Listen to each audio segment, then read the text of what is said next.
ప్రభునందు నదురుబాద గ్రామస్తులకి మన ప్రభు రక్షకుడైన యేసుక్రీస్తు వారి నామంలో శుభాభివందనాలు తెలియజేస్తున్నాం. ఈరోజు ఈ ప్రాంతానికి మేము రావడానికి ఒక ప్రాముఖ్యమైన కారణం ఉంది. ఆ కారణాన్ని తెలుసుకునే ప్రయత్నం చేద్దాం. మీరు ఏ ప్రాంతంలో ఉన్నా, ఎక్కడ ఏ పనుల్లో ఉన్నా ఒక నిమిషం పాటు కొద్ది నిమిషాలు ఈ మాటలు వినడానికి ప్రయత్నించండి. మన జీవితాల్లో దేవుడు నిజంగా గొప్ప కార్యాలు జరిగిస్తారు. మన జీవితాన్ని మార్చే కొన్ని మాటలు తెలియజేసుకుందాం. దయచేసి ప్రతి ఒక్కరు ఈ మాటల వైపు ఒక చెవేసి, మీరు ఏ పనిలో ఉన్నా ఒక చెవి వేసి ఈ మాటలు వినడానికి ప్రయత్నించండి. ఈ భూమి మీద ప్రతి వ్యక్తి సంతోషంగా బ్రతకాలి అని అనుకుంటాడు.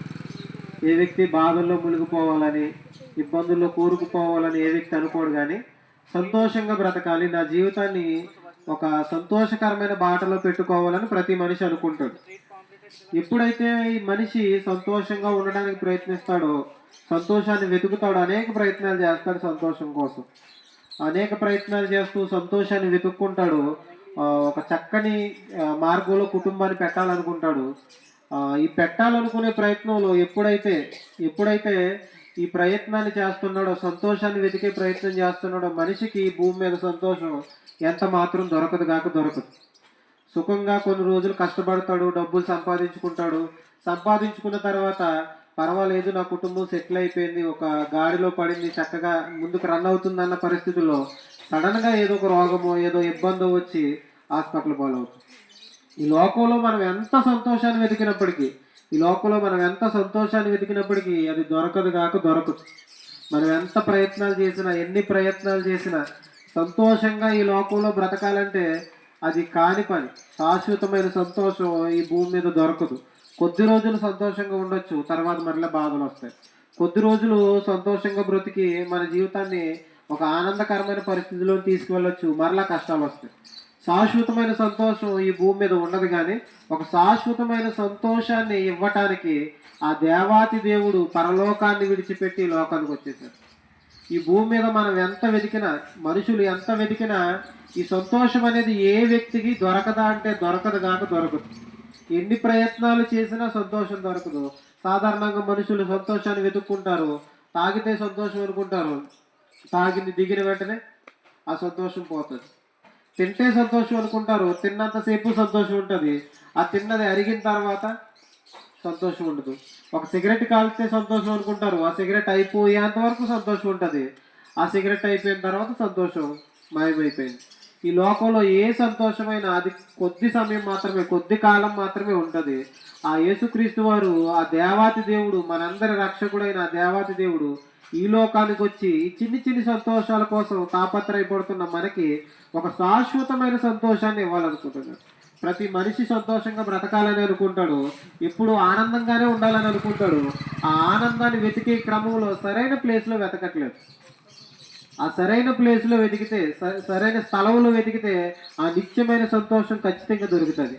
ఆ నిత్యమైన సంతోషాన్ని, శాశ్వతమైన సంతోషాన్ని మనకు అనుగ్రహించడానికి, ఆ నిత్య రాజ్యానికి మనల్ని తీసుకువెళ్ళటానికి ఆ దేవాతి దేవుడైన యేసుక్రీస్తు వారు ఈ భూమి మీదకి మనందరి కోసం ఒక సాధారణమైన మనిషిలా ఈ భూమి మీదకి వచ్చేసారు. ఆయన సాధారణమైన మనిషి కాదు, ఆయన వట్టి మానవుడు కాదు.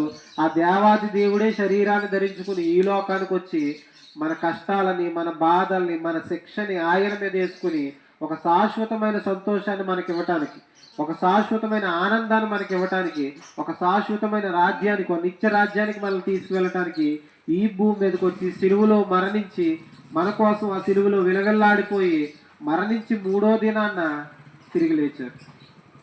ఆ యేసుక్రీస్తు వారిని అంగీకరించడం ద్వారా, ఆ యేసుక్రీస్తు వారిని మన హృదయాల్లోనికి తీసుకురావడం ద్వారా జరిగే విషయం ఏంటంటే, ఆ నిత్య రాజ్యానికి, ఆ నిత్యమైన సంతోషానికి మనం వెళ్ళే చక్కని అవకాశాన్ని పొందుకుంటాం. ఈ లోకంలో మనం ఎంత తాపత్రయపడినా, ఎన్ని ప్రయత్నాలు చేసినా శాశ్వతమైన సంతోషాన్ని మనం పొందుకోలేం. కానీ ఆ యేసుక్రీస్తు వారిని మన హృదయంలోనికి ఆహ్వానిస్తే ఈ లోకంలో మనం సంతోషంగా బ్రతకొచ్చు. ఎన్ని కష్టాలు వచ్చినా, ఎన్ని ఇబ్బందులు వచ్చినా, ఎలాంటి శ్రమలు వచ్చినా ఆ శ్రమల నుంచి మనల్ని విడిపించడానికి, ఆ శ్రమల్లో మనకి ధైర్యాన్ని ఇవ్వటానికి, ఇరుకుల్లో విశాలత కలిగించడానికి ఆ దేవాది దేవుడు మన హృదయాల్లో ఉండి మనకి నెమ్మది దయచేస్తాడు. యేసుక్రీస్తు వారిని అంగీకరిస్తే ఈ లోకంలో ఎన్ని కష్టాలు వచ్చినా మనం ధైర్యంగా బతికేస్తూ ఆ రాబోయే లోకానికి, ఆ నిత్యమైన సంతోషానికి, ఆ నిత్య రాజ్యానికి ఆయన మనల్ని తీసుకువెళ్ళటానికి సిద్ధంగా ఉన్నాడు. ఈ మాటలు మీకు ఆ దేవాది దేవుడు ఇందుకే తెలియజేస్తున్నాడు. ఆ సంతోషం కోసం వెతుకుతున్నారేమో, ఆ సంతోషం కోసం తాపత్రయపడుతున్నారేమో, ఎంత వెతికినా ఆ సంతోషం మీకు దొరకట్లేదేమో, ఎంత వెతికినా ఈ జీవితానికి ఇంతేనేమో, నా జీవితం ఇంతేనేమో, ఈ బాధల్లోనే ఉండిపోవాలేమో, నా జీవితానికి నెమ్మది లేదేమో, నా జీవితానికి ఆదరణ లేదేమో అని బాధపడుతున్న ప్రతి ఒక్కరి కోసం ఆ ఆదరణకర్త అయిన దేవుడు ఈరోజు ఈ మాటలు చెప్పమన్నాడు. మీ హృదయాన్ని ఆదరించడానికి, ఒక శాశ్వతమైన సంతోషాన్ని మీకు ఇవ్వటానికి ఆ దేవాతి దేవుడు ఈ మాటలు మీకు తెలియజేయమని చెప్పారు. ఆ పరలోకాన్ని విడిచిపెట్టి ఆయన మన కోసం ఈ లోకానికి వచ్చారు. ఆ శాశ్వతమైన సంతోషాన్ని ఆయన మనకు అనుగ్రహిస్తానన్నాడు.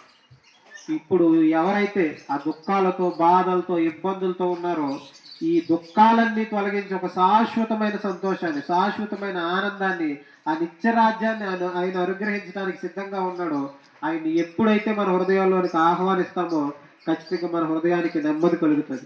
విశ్రాంతి లేని మన జీవితానికి విశ్రాంతి కలుగుతుంది. గందరగోళంగా ఉన్న మన కుటుంబాల్లో ఒక నిత్యమైన సంతోషం, ఒక నెమ్మది ఆయన ఇస్తాడు. కనుక ప్రతి ఒక్కరూ ఈ సమయంలో ఎవరైతే ఒక సంతోషాన్ని వెతుకుతూ ఆ సంతోషం దొరక్క, ఆనందాన్ని వెతుకుతూ, కుటుంబంలో నెమ్మదిని వెతుకుతూ ఆ నెమ్మది దొరక్క ఎంతమంది అయితే బాధపడుతున్నారో ఈ మాటలు ఆయన తెలియజేయమన్నారు. మీకు ఆ శాశ్వతమైన సంతోషాన్ని ఆయన అనుగ్రహించడానికి సిద్ధంగా ఉన్నారు.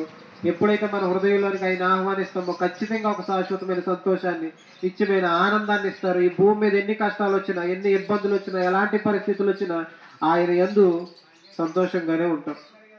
ఆయన యందు మనం బలంగానే, ఎన్ని శ్రమలు వచ్చినా బలంగానే నిలబడేంత ధైర్యాన్ని, విశ్వాసాన్ని ఆయన దయచేస్తాడు.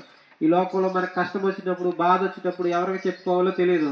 ఈ మనుషులకి చెప్పుకుంటే ఆ బాధను ఇంకా ఎక్కువ చేసే మాటలు మాట్లాడతారు తప్ప ఆ బాధను తీర్చేవారు మనకు కనిపించరు. ఆ యేసుక్రీస్తు వారు మన హృదయాలను ఆదరిస్తారు. ఈ లోకంలో ఆయన అంగీకరించి బతికామంటే ఖచ్చితంగా మనకి ఏ సమస్య వచ్చినా, ఏ ఇబ్బంది వచ్చినా ఆయనకి చెప్పుకుంటే ఆ సమస్యలో ఆయన ఆదరణ దయచేస్తాడు. ఆయన ఆదరణకర్తగా ఉన్నాడు. అలాంటి ఇబ్బందుల్లో, ఇరుకుల్లో ఎవరైతే బాధపడుతున్నారో ఆ బాధల నుంచి విడిపించడానికి, ఒక శాశ్వతమైన నిత్య రాజ్యాన్ని అనుగ్రహించడానికి ఆయన సిద్ధంగా ఉన్నాడు. అంగీకరించడానికి మనం సిద్ధపడాలి. ఒక్క నిమిషం పాటు ప్రార్థన చేద్దాం. ప్రతి ఒక్కరు కళ్ళు మూసుకుని ఒక నిమిషం పాటు ప్రార్థన చేద్దాం. ప్రభువా, నువ్వు నిత్యమైన సంతోషాన్ని అనుగ్రహిస్తావంట కదా.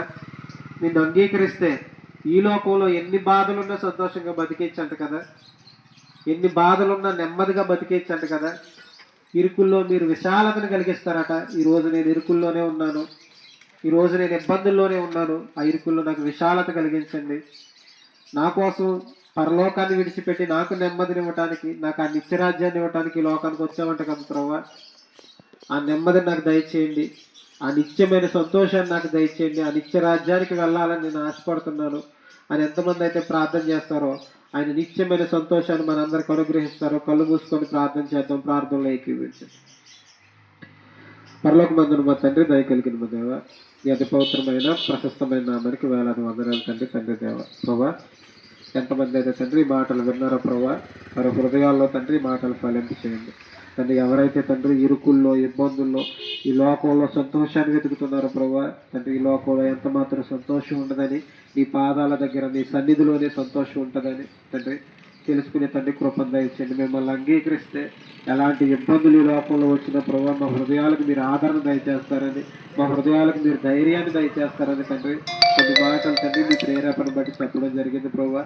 ఎవరైతే తండ్రి ఈ సమయంలో తండ్రి ఇరుకుల్లో, ఇబ్బందుల్లో తండ్రి బాధపడుతున్నారో ప్రభావ, ఈ చిన్ని సంతోషాల కోసం, చిన్ని చిన్ని ఆనందాల కోసం తండ్రి ఆ నిత్యమైన సంతోషం విడిచిపెట్టే వారిగా ఎంత మాత్రం ఉండక ప్రభావ, ఆ నిత్యమైన సంతోషం కోసం ప్రభావ తండ్రి తాపత్రయపడే తండ్రి చక్కని జీవితాలు ప్రతి ఒక్కరికి దయచేయండి. ప్రతి ఒక్కరిలో తండ్రి తండ్రి మాటలు ఫలింప చేయండి. ఈ సమయంలో ఎంతమంది అయితే తండ్రి ఇరుకులతో, ఇబ్బందులతో బాధపడుతున్నారో ప్రభావ, ఈ సమయంలో ప్రభావ ఈ మాటలు వింటున్న వారు ప్రభావ ఎంతమంది అయితే తండ్రి రోగాలతో, తండ్రి వ్యాధులతో, తండ్రి విడుదల లేక, తండ్రి స్వస్థత లేక బాధపడుతున్నారు ప్రభావ, ప్రతి ఒక్కరి కోసం తండ్రి, గ్రామస్తుల కోసం తండ్రి మేము ప్రార్థన చేస్తున్నాం తండ్రి. సంపూర్ణమైన స్వస్థతను కలిగించండి, కృపలో భద్రపరచండి. మీ అందు విశ్వాసం ఉంచే, మీ అందు తండ్రి రక్షణ పొందుకునే, మిమ్మల్ని అంగీకరించే హృదయాన్ని ప్రతి ఒక్కరికి దయచేయమని వేడుకుంటూ తండ్రి స్థానికంగా తండ్రి సేవ చేస్తున్న తండ్రి సేవకులను జ్ఞాపకం చేసుకోండి. వారి ద్వారా ప్రభువా తండ్రి ఇక్కడ చక్కటి ఉజ్జీవాన్ని రగిలింపజేయమని వేడుకుంటూ చిన్న ప్రార్థన మా ప్రభువును రక్షకుడైన యేసయ్య పేరట అడిగి వేడుకుంటున్నాం పరమ తండ్రి. ఆమేన్. అందరికీ వందనాలు.